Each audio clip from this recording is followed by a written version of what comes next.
Good morning, everybody. Hope everybody's doing well. I just got back from a 9-day vacation. I haven't been on a 9-day vacation. I haven't been on a 7-day vacation. I hadn't been on a 2 or 3 day vacation for a long time. But we got to thinking back. We haven't been on a vacation in like that in 10 years. So I thought I'd bring you out here and show you what happened in the garden. The mess we got out here. I'm up to my eyeballs in tomatoes. You know, it's funny. People want produce. You know, oh yeah, I'd like to have some of those tomatoes. I'd like to have this. I'd like to have that. Yeah. Well, I told several people when I was gone, I said, hey, if you want some stuff, come down here and pick it while I'm gone. I want to show you the picking that got done while I was gone.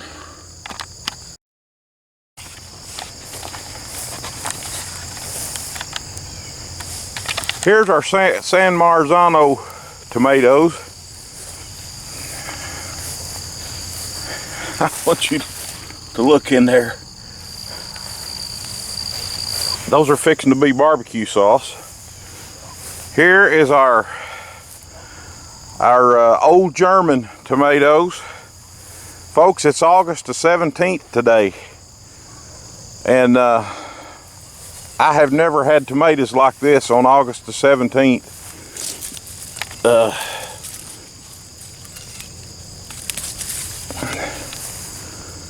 Look there, what a tomato. These are yellow meat tomatoes. We had a storm come through while I was gone, and it blew, you can see it blew some of my tomatoes over. But look at the tomatoes in there. These are the old Germans still. Old Germans. We got blown over there. Here's the beginning of the Monte Carlos, and I want you to know the Monte Carlos have finally come on. I have never had tomatoes in August like this.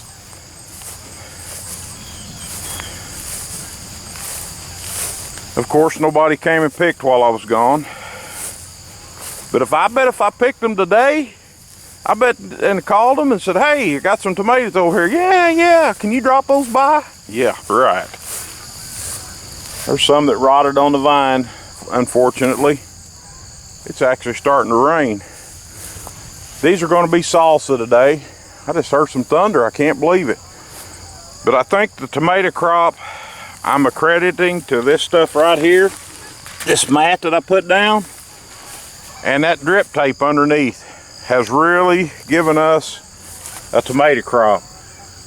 You can look forward to my garden next year having the drip tape and having that cloth, that landscape cloth on it everywhere. Let me show you what else we got going. Peppers are running out our ears. We got some sweet potatoes here growing, and here's our spaghetti squash. I'm not sure, we got a bunch of vines, but I don't see any squash at all. That's strange. That's weird. I may just have to put, oh, they got some blooms on them down here though. So, yeah, there's some blooms. Over there, I wish you'd look at the black-eyed peas. Them and the sweet potatoes have ran together. I don't know where, uh-oh.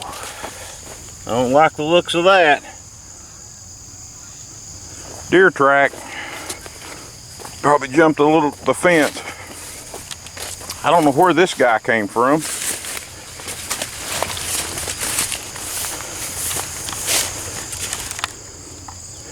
Isn't that pretty?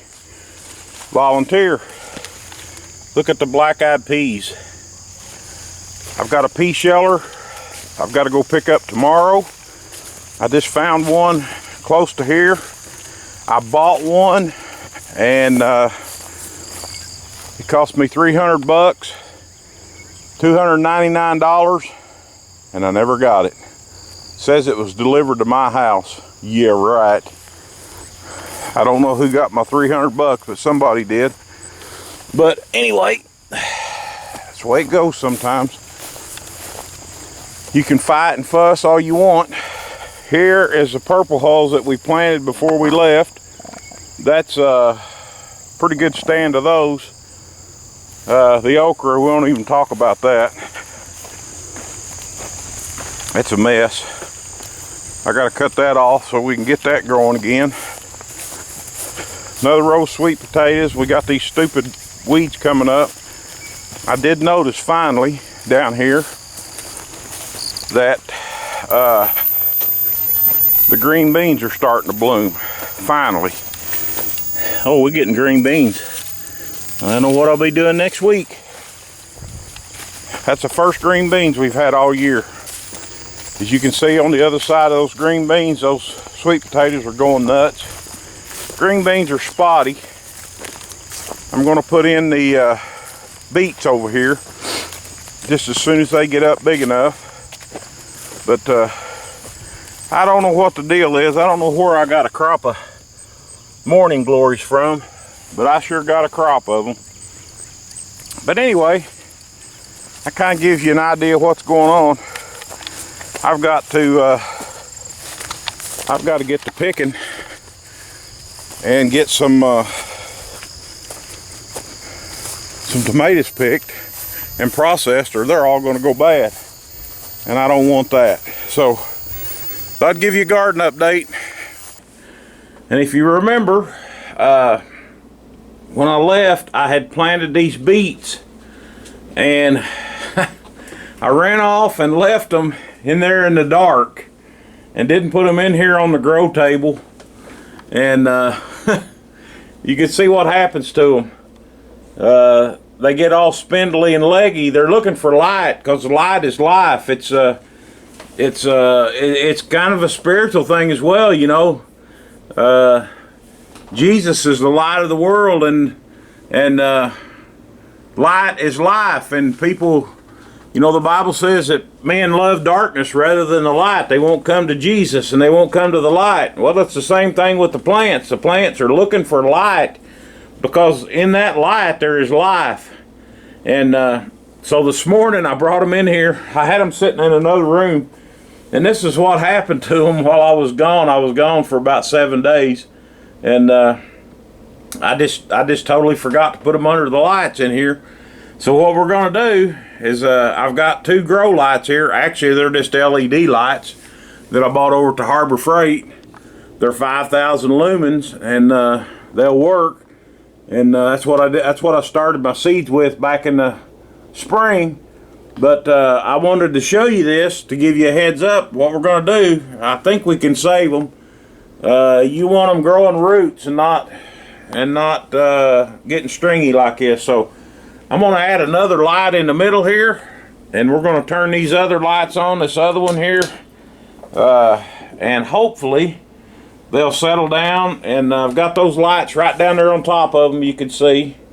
And hopefully we can save these. They've come up real good. We've got a real good germination.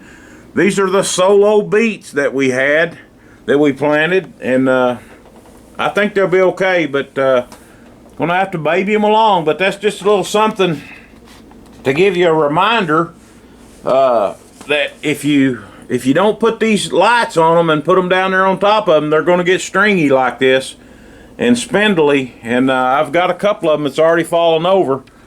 You can look right there at those 2 right there. Those are really iffy right now, because they might. Yeah, they might come back. But that's all we can do is put lights on them. I'm going to add a 3rd light in there, and hopefully they'll come up. That's our fall beets, and hopefully they'll be okay. But thought I'd throw that out there real quick. Just a reminder that you got to have some light on these things. You can't grow them in the dark. Later.